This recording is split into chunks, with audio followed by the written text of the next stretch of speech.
Ilmu agama akan mengawasi kita sebelum makan, sebelum minum, sebelum berteman, sebelum mencari pendapatan.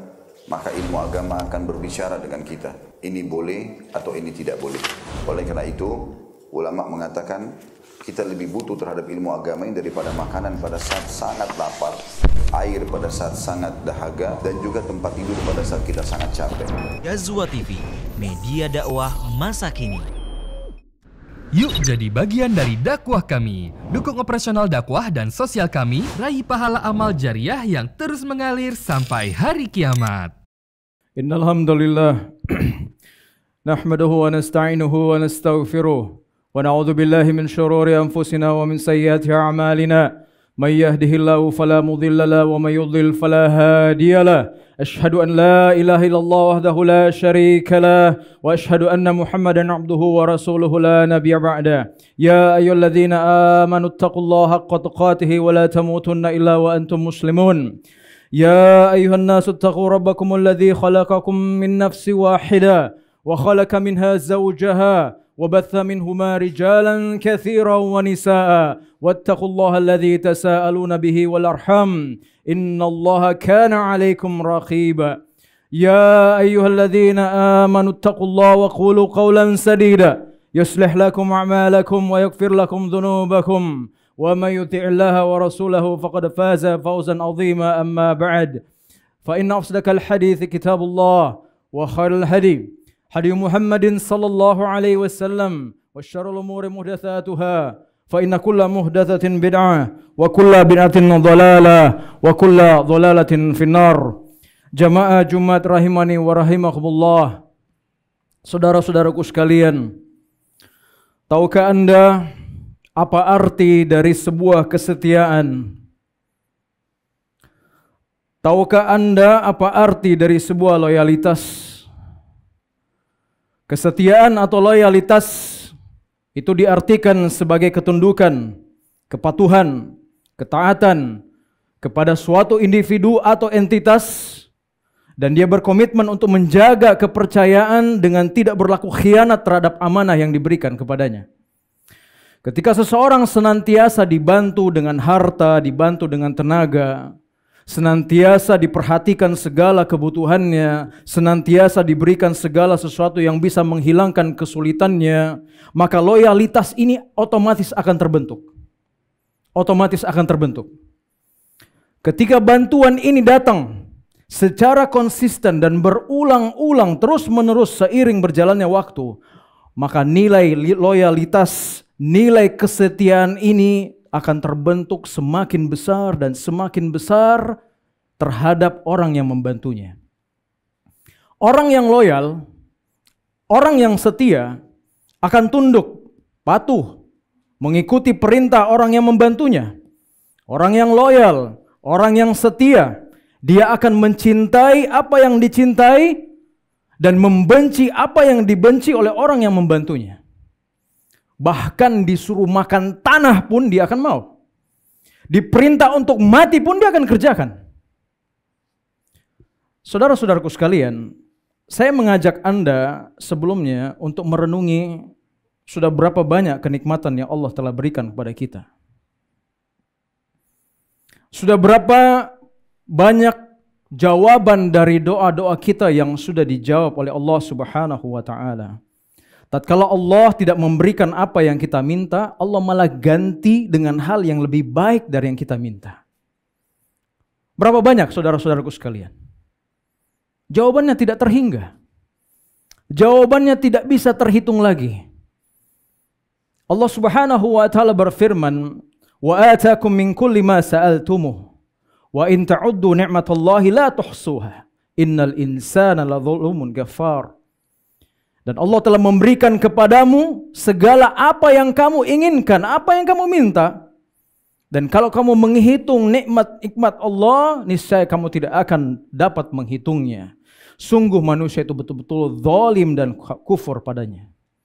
Makanya, sebagai seorang muslim, sebagai seseorang yang sudah bersyahadat, mengakui bahwa tiada sesembahan yang berhak disembah selain Allah, sebagai seorang yang beriman kepada Allah dan hari akhir, sebagai makhluk yang Allah ciptakan dan telah Allah berikan segala sesuatunya, maka sudah sepantasnya saudara-saudaraku sekalian, kita menempatkan loyalitas, kita menempatkan kesetiaan kita kepada Allah di atas segala-galanya dan tidak mengkhianati Allah. Tatkala Allah mengamanahkan kita, memerintahkan kita agar beribadah kepadanya saja, maka tidak sepantasnya kita mengkhianati amanat tersebut dengan beribadah kepada selain Allah.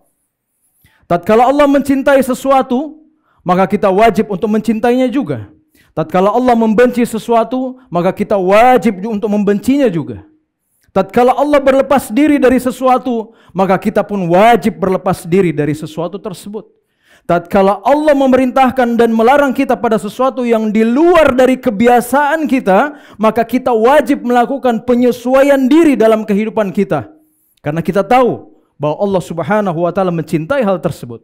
Dan itulah yang disebut dengan loyalitas dan kesetiaan kepada Allah, atau di dalam akidah kita disebut dengan al-wala wal bara. Cinta karena Allah, benci karena Allah, berlepas dan menjauhkan diri dari apa yang Allah tidak sukai dan tidak ridhoi. Nabi SAW bersabda, "Authaqu ural iman al-muwalatu fillah wal muadatu fillah wal hubbu fillah wal bughdhu fillah." Ikatan iman, kata beliau, yang paling kuat itu adalah loyalitas yang kuat karena Allah, permusuhan karena Allah, mencintai karena Allah, dan membenci karena Allah. Allah mencintai doa, mencintai zikir yang sesuai sunnah. Allah membenci celaan dan makian. Allah mencintai salat, mencintai puasa, sedekah, zakat, dan perbuatan-perbuatan baik lainnya. Dan Allah membenci orang yang tidak salat, tidak puasa, bakhil, riba, zina, khamar, perbuatan-perbuatan bid'ah. Allah mencintai agar dia ditauhidkan, dan Allah membenci dia disekutukan. Allah mencintai keimanan, dan Allah membenci kekufuran. Allah mencintai muwahhid, orang yang bertauhid, dan Allah Subhanahu wa taala membenci orang yang kafir, orang yang musyrik, orang-orang munafik. Namun sungguh miris saudara-saudaraku sekalian, tatkala ada orang yang diangkat menjadi imam besar sebuah masjid di Indonesia, mungkin dia dipercaya menjadi imam yang bisa membimbing umat, ternyata berkhianat kepada Allah. Tatkala Allah membenci orang-orang yang mempersekutukannya, tatkala Allah membenci orang-orang yang kufur kepadanya, dia malah berkasih sayang dengan mereka.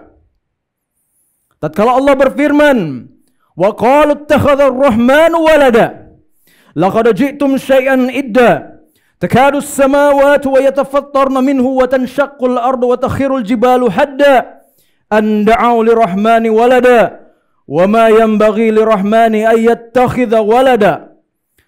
Mereka berkata, Allah yang Maha Pengasih itu punya anak.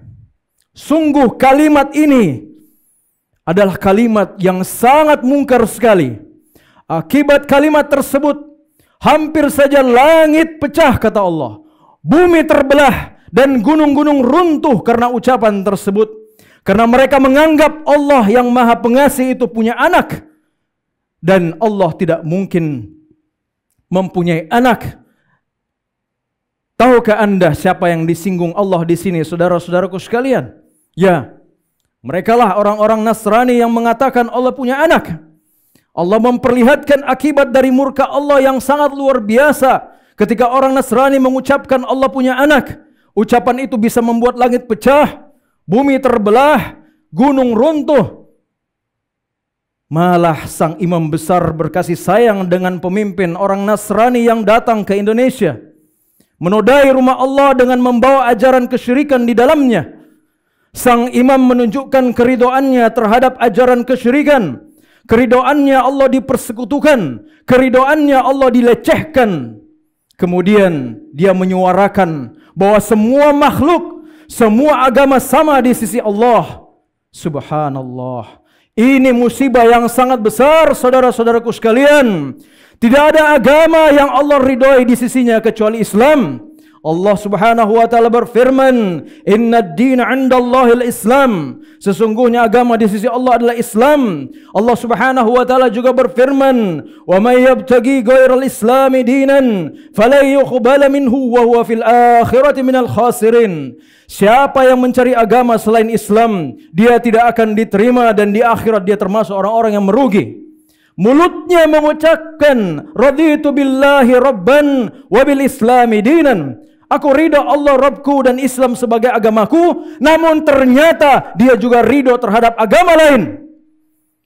Kalau memang semua agama sama, saudara-saudaraku sekalian, maka untuk apa Allah Subhanahu wa taala mengutus Nabi Muhammad? Untuk apa Rasulullah dan para sahabat mati-matian berperang di jalan Allah? Untuk apa Rasulullah sallallahu alaihi wasallam setengah mati mendakwahkan tauhid, mengajak kepada Islam selama 23 tahun lamanya? Kalau memang semua agama sama, kenapa sang imam tidak menjadi Nasrani saja? Ibadah mereka sekali seminggu, tinggal nyanyi-nyanyi saja sudah bisa masuk surga.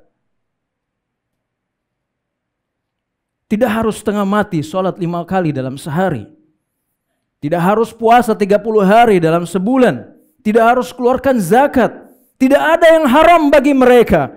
Khamar halal, zina halal, babi halal, menikah sesama jenis pun halal. Sedangkan Islam banyak haramnya. Kalau pemahaman seperti imam besar ini semakin banyak di Indonesia, maka bersiap-siaplah saudara-saudaraku sekalian akan datangnya azab yang sangat besar dari Allah Subhanahu wa taala. Allah berfirman, "Wattaqu la tusibanna alladhina zalamu minkum khassah wa'lamu annallaha syadidul iqab." Peliharalah dirimu dari siksaan yang tidak hanya menimpa orang-orang zalim saja di antara kalian, dan ketahuilah bahwa Allah sangat keras siksanya. Kalau Anda bagian dari mereka yang ridho akan perbuatan sang imam besar, maka segeralah bertaubat saudara-saudaraku sekalian. Karena kesetiaan Anda adalah kesetiaan yang palsu. Keridhoan Anda berarti Anda ridho terhadap kesyirikan. Dan siapa yang ridho terhadap kesyirikan, maka dia termasuk dari golongan tersebut. Wal na'udzubillahi min dzalik. Barakallahu li wa lakum fil Qur'anil azim wa nafa'ni wa iyyakum bima fihi minal ayati wa dzikril hakim. Fataqabbal minni wa minkum tilawatahu innahu huwal ghafurur rahim.